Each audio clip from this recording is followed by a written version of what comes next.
اعوذ باللہ من الشیطان الرجیم بسم اللہ الرحمن الرحیم. ڈیئر اسٹوڈینٹس، السلام علیکم. امید ہے آپ لوگ خیریت سے ہوں گی. آن لائن کلاس اردو سبق سفارش طلب کا آپ لوگ کو مختصر سا خلاصہ بتا دیتی ہوں. جو پچھلا ہمارا لیکچر تھا اس میں ہم لوگوں نے 2 پیراگراف پڑھ لیے تھے. میں ابھی آپ لوگوں کو تھوڑا سا مختصر طور پر بتا دیتی ہوں. کرنل محمد خان کے بارے میں بھی ہم لوگوں نے پڑھا تھا. کرنل محمد خان فوج میں جو تھے یہ کرنل کے عہدے پر تھے. 1910 میں یہ اپنے ضلع جہلم کے ایک گاؤں چکوال میں پیدا ہوئے تھے. ابتدائی تعلیم انہوں نے چکوال میں ہی حاصل کی تھی. دوسری جنگ عظیم چھڑ گئی. 1940 میں جو تھے یہ فوج میں ملازم ہو گئے تھے. وزیرستان میں یہ کام میں مصروف رہے ہیں. پھر مختلف محاذوں پر انہوں نے اپنے کارنامے سر انجام دیے ہیں. اس کے علاوہ جو تھا انہوں نے فوج کے دوران جو تھے جو حالات دیکھے تھے، جو تجربات کیے تھے، جو مشاہدات کیے تھے، وہ انہوں نے اپنے افسانوں کا موضوع بنایا ہے. جب یہ فوج سے ریٹائر ہو گئے تھے، کرنل کے عہدے پر پہنچ کر یہ ریٹائرڈ ہو گئے تھے، تو جب یہ ریٹائر ہو گئے تھے تو انہوں نے افسانہ نگاری شروع کی. اپنے افسانوں میں انہوں نے جو فوج کے دوران جتنے بھی مشاہدات کیے تھے وہ انہوں نے اپنے افسانوں کا موضوع بنایا ہے. ان کی اہم تصانیف بجنگ آمد، بسلامت روی، بزم آرائیاں ہیں. سبق سفارش طلب جو ہے یہ ان کی کتاب بزم آرائیاں سے ماخوذ از ہے. کہ آپ لوگ بجنگ آمد فوج کے دوران انہوں نے جتنے حالات دیکھے تھے، جو مشاہدات کیے تھے، اور ان کی جو پہلی کتاب بن گئی تھی وہ بجنگ آمد تھی.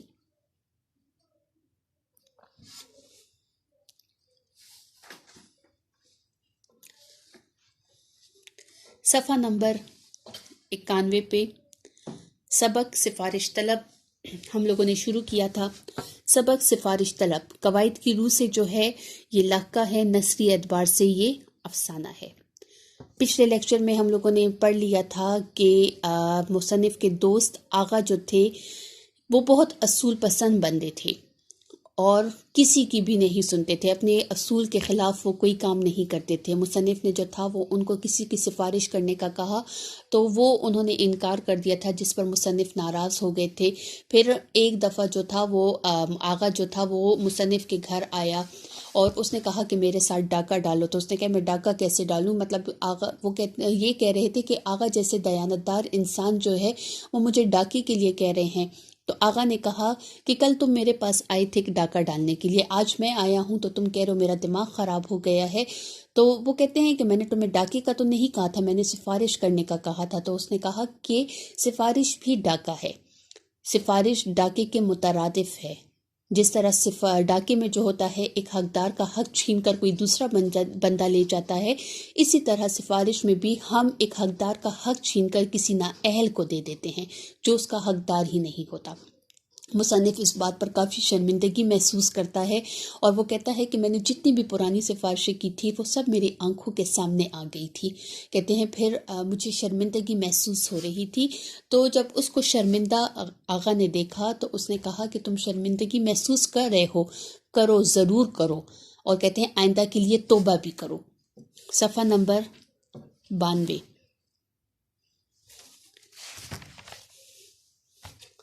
دوسرا پیراگراف، یہ عرصے کی بات ہے، یعنی اس بات کو کافی وقت ہو گیا ہے، لیکن اب بھی جب کبھی سفارش کا ذکر چھڑتا ہے یا کوئی سفارش طلب آ نکلتا ہے تو معلوم ہوتا ہے کسی ڈاکے کی واردات ہو گئی ہے، حادثہ ہو گیا ہے.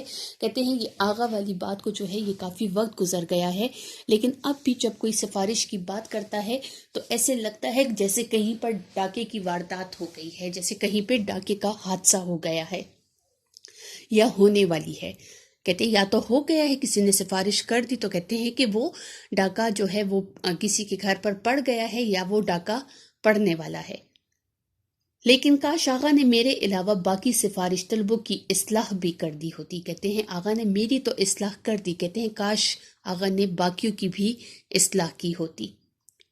ان ڈاکوؤں میں کسی طرح کی کمی آتی دکھائی نہیں دیتی. ڈاکوؤں یہاں پر مراد سفارش طلبوں ہے.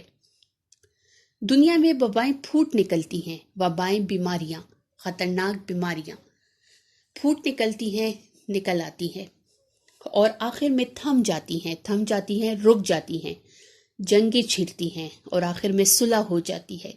لیکن سفارش کا سیلاب ہے کہ ہر وقت طغیانی پر ہے۔ کہتے دنیا میں بیماریاں آتی ہیں، کہتے ایک وقت آتا ہے وہ بیماریاں بالکل ختم ہو جاتی ہیں، ان کو ختم کرنے کے لیے کوئی ویکسینیشن آ جاتی ہے، کوئی دوا آ جاتی ہے، کہتے جنگیں شروع ہو جاتی ہیں، وہ جنگیں جو ہوتی ہے وہ ایک وقت میں خود بخود ختم ہو جاتی ہے، صلح ہو جاتی ہے لوگوں میں۔ لیکن کہتے ہیں سفارش ایک ایسا سیلاب ہے جو ختم ہونے کے بجائے کہتے ہیں وہ اپنی تیزی پر ہے، عروج پر ہے اپنے، اور جس قدر روکو اور تند ہوتا ہے۔ کہتے ہیں جتنا ہم سفارش کو روکنے کی کوشش کر رہے ہیں اس قدر وہ تیز ہو رہا ہے، تیز ہونا۔ غالب کے زمانے میں بھی اگر سفارش طلبوں کی یورش کا یہی عالم ہوتا جو آج ہے تو وہ اپنا معروف شعر ذرا مختلف طور پر کہتے۔ غالب یہاں پر مرزا اسد اللہ خان غالب کی بات ہو رہی ہے۔ یورش حملہ، معروف، مشہور، کہتے اگر غالب کے زمانے میں بھی جو ہے وہ اسی طرح سفارش طلبوں کا حملہ ہوتا تو کہتے وہ اپنا مشہور شعر کہتے ہیں پاتے نہیں جب راہ تو چڑھ جاتے ہیں نالے، رکتی ہے سفارش تو یہ ہوتی ہے رواں اور رواں جاری۔ اب اس شعر کا مطلب جو ہے یہ سفارش طلبوں سے جو ہے وہ متعلق ہے۔ پاتے نہیں جب راہ تو چڑھ جاتے ہیں نالے، کہتے ہیں جب نالوں میں جو پانی ہوتا ہے جو بارش کی وجہ سے بھر جاتا ہے، یا ویسے ہی نالوں میں جو پانی جمع ہو جاتا ہے جب ان کی نکاسی کا کوئی انتظام نہیں ہوتا تو کہتے ہیں کہ وہ نالے جو ہوتے ہیں وہ بھر آتے ہیں، وہ باہر کی طرف نکل آتے ہیں۔ رکتی نہیں سفارش، کہتے اسی طرح یہ سفارش بھی ہے کہ اگر اس سفارش کو نہ روکا جائے تو یہ اور جاری ہوتی ہے، یہ اور ہوتی ہے انہی نالوں کی طرح۔ جس طرح جو ہے ان نالوں کی نکاسی کا کوئی انتظام نہیں ہوتا تو وہ نالے جو ہوتے ہیں ان کا پانی جو گندا پانی ہے وہ نکل آتا ہے۔ اسی طرح سفارش طلبوں کا بھی کہا ہوا ہے کہ جب یہ سفارش طلب جو ہیں ان کو ہم نہیں روکیں گے تو یہ اور جاری ہوں گے، یعنی ان کی تعداد اور زیادہ ہوتی جائے گی۔ یہ مشکل الفاظ کے معنی آپ لوگ دیکھ لیں۔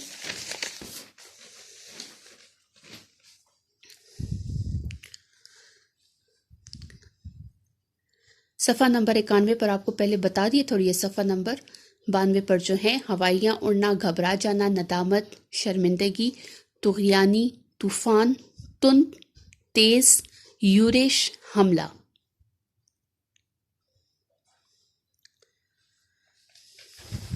آگے پیراگراف کے بھی دیکھ لیں آپ لوگ۔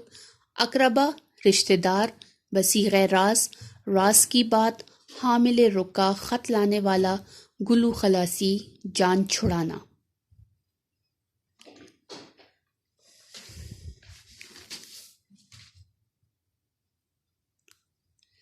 آگے پیراگراف دیکھیں آپ لوگ۔ سفارش کے جراثیم مکھی، مچھر یا چوہے نہیں پھیلاتے، اپنے اقربا، رشتہ دار اور دوست پھیلاتے ہیں۔ اچانک ایک اجنبی رکا لے کر آتا ہے، رکا خط، جس پر اشد ضروری، بے حد ضروری، اور بصیغ راز، راز میں رکھا جانے والا، جیسے تاکیدی الفاظ لکھے ہوتے ہیں۔ کہتے ہیں ایک اچانک ایک شخص آتا ہے، ایک اجنبی شخص خط لاتا ہے، اس کے اوپر لکھا ہوتا ہے بے حد ضروری اور راز میں رکھے جانے والے جیسے الفاظ کہتے ہیں لکھے ہوتے ہیں۔ آپ خط کھولے بغیر ہی سمجھ جاتے ہیں کہ چچا جان کی جانب سے ایک اور سفارش نازل ہوئی ہے۔